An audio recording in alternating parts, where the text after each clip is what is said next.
Hey everybody, Ryan McCaffrey with IGN, joined by fellow IGN Halo superfan Mitch Dyer. That's me. Mitch, unexpected pleasant email that said, would you like to come play a preview of the Halo 5 multiplayer beta? To which we responded, no thank you. We said yes. We totally said yes. So let's just dive right in. What were your first impressions of it? Because it's different. It is substantially different. It was not at all what I was expecting.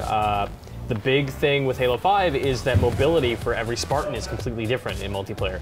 Everything is tied to the thruster on your back, so you have evasive maneuvers, you have means of dashing through the air, jutting around corners, floating through the air, like ground pounding, like all these different skills, like body checking someone like you're a hockey player, which is fantastic. It feels really good. But everyone has them. That's the thing. These are not loadouts. These are not perks. You know, yeah, I agree. I wasn't expecting what we got either, in the sense of, I really thought we were going right back to Halo 2, but with a very modern take on it. And in a way it is. Sort of is, and you really get that impression when you play on Truth, the Midship remake. Yeah, we played Midship. They're calling it Truth now, for whatever reason. Super boring name. I agree. If we just call it Midship? Yeah.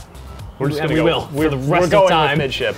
But it was good to wield the Covenant Energy Sword again, which is in the same place. Bane. Yes, it's called the Prophet's Bane, which might tie into the story, the single-player story. I'm sure somehow. it does. Yeah. I mean, that might be a specific energy sword. Yeah. Which is potentially interesting. But I gotta say, yeah, I loved all the lateral movement. It is about the power weapons. They do tag power weapons on the map, and in fact, a thing I really liked that I thought I wasn't gonna like when we got a presentation before we got to play, and the presentation was, oh, there's battlefield chatter from your characters, like just voiceover from your Spartans guy. will talk to each other like, oh, that guy's got a battle rifle, grenade and incoming. I thought, oh, that's totally stupid. Why, you know, I don't get that out of my Halo game. But actually, it's super useful because they say things that if you're playing with quiet teammates online, that actually gives you valuable battlefield intel, like, oh, reloading snipes. Like, that's actually, I love that they use the colloquial term it's like as stuff well. that you and I would say. Yes, so that you don't have to say it. Yeah. But the thing that I can't shake, and because I liked so much of what we saw, but Halo, the hallmark of Halo has always been the best first-person shooter controls on a gamepad. Of course. Every Halo game, the controller was the barrier between you and the controller like didn't exist. Yeah. Between you and the game, you know, you could do what you wanted to do, line up that headshot, move where you wanted to move, and I felt like I was really fighting the controls in this, in what we played, which is an early version of the early version we'll all play in December. I mean, it's November 5th as we record this. The beta doesn't start till December 29th. But I just felt like I was moving through molasses the whole time. I couldn't, and I cranked my sensitivity. I started with it at 5, moved it to 7, then maxed it to 10, and I just still felt like I couldn't really just easily get my headshots lined up like I can. I went right back to Master Chief Collection after that, and played Halo 2 and Halo 1, and I was just like, oh, okay, I'm back home. That's really interesting. Like, I didn't get that at all. I didn't feel slow. Interesting. But I almost wonder if you feel that way because the rest of the movement is so fast. You're moving around almost like a Titanfall or Mirror's Edge character. I don't know. You can mantle up ledges, which we forgot to mention. So you're navigating a space in a really rapid way that is very unlike Halo.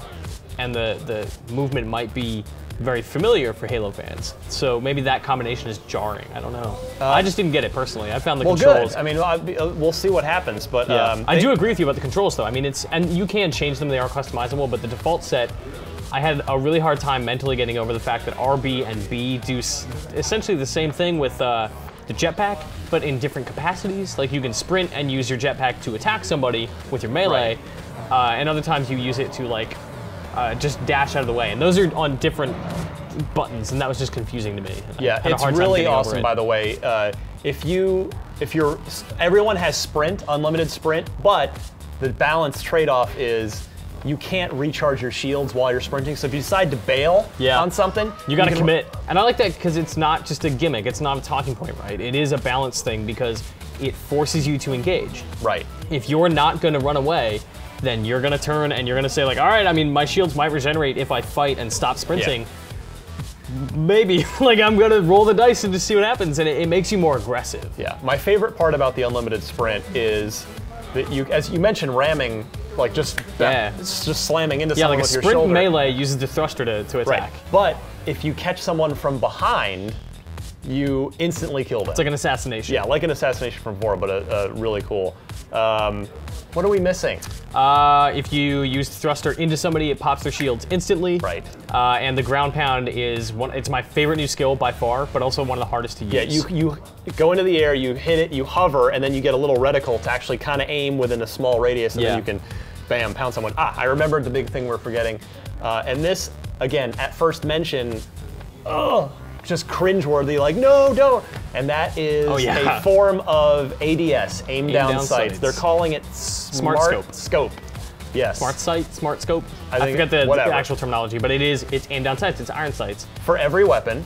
But they do it in a really intelligent way.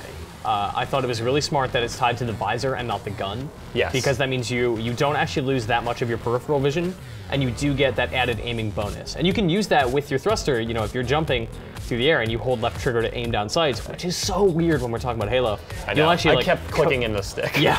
You'll actually coast down through the air really, really slowly, which lets you get an aerial advantage, but also makes you a bit of a sitting duck. You're exposed. So a sniper can very easily take you down. The thing I don't like personally about ADS in a Call of Duty or in a Destiny is I feel like I'm spending the entire game like this, and I'm not really seeing the world. But I found in our time with the Halo 5 beta that you still play most of the game not in the smart scope ADS thing. You're playing it like a Halo game. Like a Halo because game. You have to, because if you get hit while in the scope, you're going to get descoped. You get descoped. And which happened in 2. Yeah, and it's super important because if you're engaging, you have to kind of initiate on somebody with ADS, because the moment they turn and start firing on you, it's useless. You're not going to use it. You're just going to go back to what's familiar. Yeah. And so it's a good way to get the drop on somebody. And then real quick, new game mode. Yes. Called Breakout. Breakout, that's right. It is basically kind of Counter-Strike. Yeah, it's a form of like SWAT Counter-Strike style, one life to live, no respawn, but it's very much framed around like an esports centric. 4-on-4 as we played it. I'm sure you can do it with more. And yeah, it's the first team to win 5 rounds. So it could go up to like 9 rounds. Yeah. Technically more because there are ties. The clock will run out if you get down to a 1-on-1 and nobody engages. They said that it was higher lethality, but I didn't get the impression it was like SWAT. Like it didn't feel like SWAT where a headshot is a guaranteed kill. But I liked the teamwork. I liked the no respawn.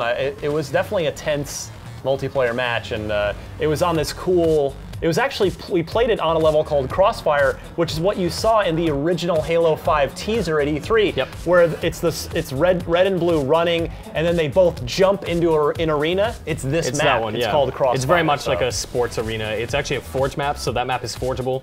You can modify it if you don't like the layout. You can add things to it. It's got decent verticality, but it's a little bit simplistic, which I actually really like. Yeah. You're not, looking for sniper perches. You are engaging. You are fighting all the time. So, final thoughts, Mitch. I mean, for me, I wanted it to be more like Halo 2. It is, but it's almost more of a modern version of Halo 2 with the thruster movement and stuff. I like, the loadout stuff is gone. It is even playing field for everyone. I just feel like if I've got to, either I need to adjust the controls or 343 needs to smooth out the controls. Probably a little column A, a little column B there, but if I can get to the controls to a place where it feels like Halo again, that ease of movement, I really like a lot of most of what they're doing here. Me too, and time will tell how mantling a ledge and jetting through the air with a thruster affects gameplay long term, and how it changes player behavior and combat. But I really like it, and I appreciate how heavily 343 is focusing on those ideals. Yeah. It's not messing around with other stuff like loadouts. Gone. Get rid of them. Get rid of anything that complicates combat, and focus on like the arena battles. Yeah. Well, we're gonna have a ton more on the Halo 5 multiplayer beta as its December 29th That's it. launch approaches. So for more on Halo 5 for about the next year or more, keep it tuned right here to IGN.